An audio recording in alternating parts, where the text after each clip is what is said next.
Good afternoon, third grade champions. I'm so excited to be with you here on Monday, April 6th.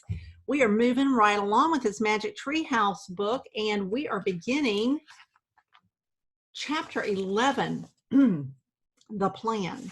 I think you know they're found the children. They've got to figure out how to get away. They have only a few hours, and they've come up with a plan to escape. Let's see if it works. Chapter 11, the plan. Kathleen's sea blue eyes were sparkling. I will go tell Sophie and Sarah to get the children ready. She hurried across the cavern. Jack rolled around to Annie.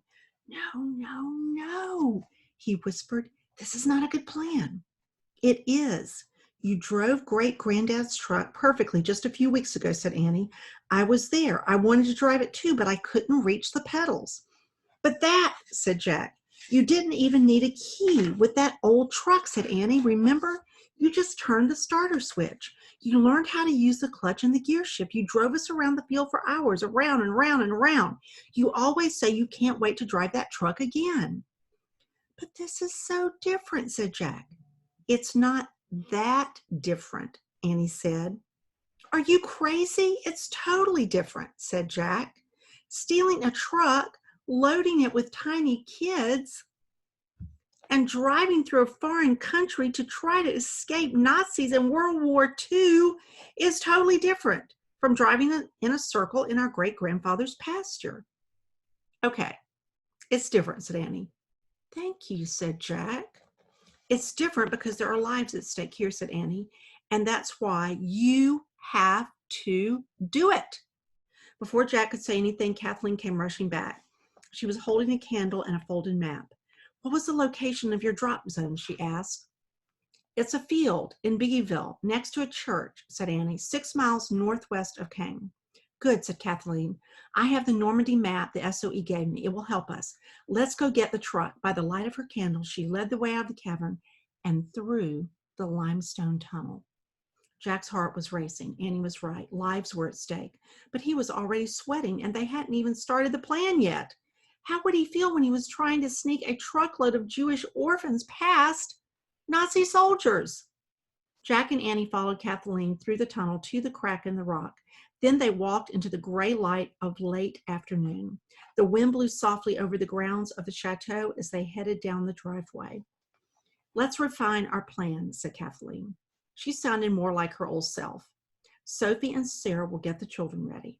Annie will go to Sylvie at the bistro and ask her to send a new message to Teddy. Jack and I will pick up the bakery truck. Then we will all meet back here, load up the children, and head for the drop zone. Got it, said Annie.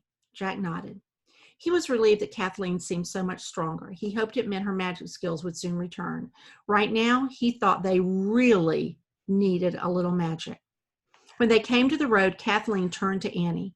You should go ahead of us to Sylvie, she said, so we will not look as if we're traveling in a group. The Nazis do not like groups. Okay, meet you guys back here, said Annie. Good luck. She started walking up the road of rocks towards Sylvie's bistro. Jack took a deep breath as he and Kathleen stood together, waiting for Annie to get a good distance away. He always felt shy when he was alone with the beautiful enchantress. Jack, these have been the 2 worst weeks of my life, Kathleen said, breaking the silence. I knew it was possible. I could be responsible for the loss of 10 children. I felt helpless and sad and angry all at once. I've never felt that way before. You're not helpless, Kathleen, said Jack. You're strong and you're good. That's why you were sad and angry. Thank you, Jack, she said. I am very, very relieved you and Annie came to help. We haven't really done anything yet, Jack said. But you will, she said. I admire you very much. She looked up the road of rocks. Annie is far enough ahead, I think. We can go now. Jack straightened his shoulders as he and Kathleen walked together up the road. He was ready to drive the truck. In fact, he was ready to do anything to be worthy of Kathleen's admiration. The bakery was closed when they got there. No one was on the sidewalk. The delivery truck should be in back, said Kathleen. Come with me. She and Jack slipped behind the building. An old-fashioned cream-colored truck was parked behind the bakery. The cab of the truck looked just like the cab of Jack's great-grandfather's truck. The back was different, though. His great-grandfather's truck was a pickup.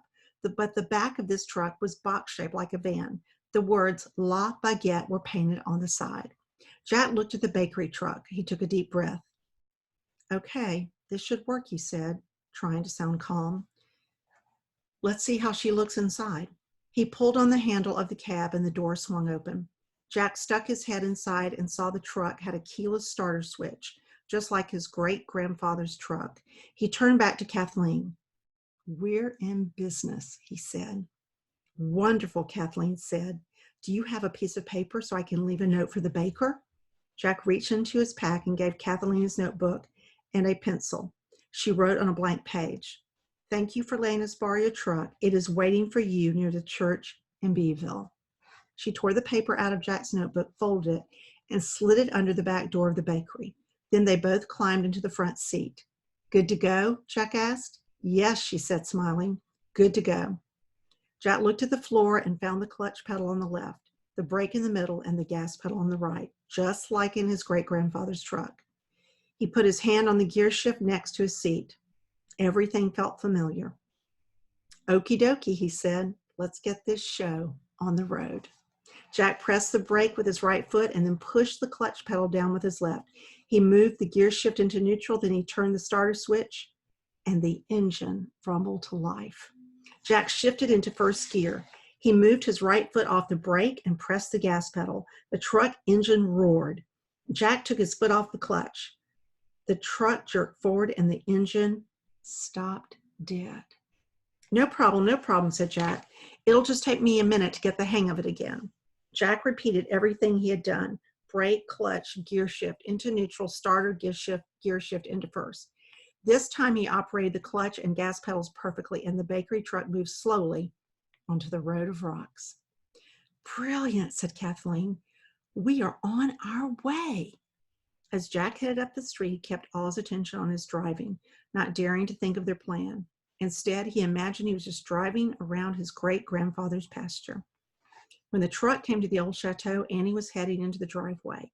Seeing Jack behind the wheel, she raised her arms skyward and jumped up and down as if she just crossed a finish line. Jack and Kathleen laughed as Annie ran alongside the truck, waving her arms. Jack brought the bakery truck to a stop near the hillside. Then he and Kathleen climbed out. You did it, Annie said to Jack. He shrugged as if it was no big deal. Wait here, I will get the children, said Kathleen. Sophie and Sarah should have them ready by now. She dashed to the rocks. Was it hard to drive, Annie asked Jack. Not once I got it going, he said. It all kind of came back to me. Did you give the message to Sylvie? Yes. I snuck around the back of the bistro and tapped on the window again, said Annie. I asked her to send another message, one that said, Unicorn has 10 colts. Need bigger bird. Good work, said Jack. Here they come, said Annie. Kathleen, Sophie, and Sarah led the small children out of the tunnel.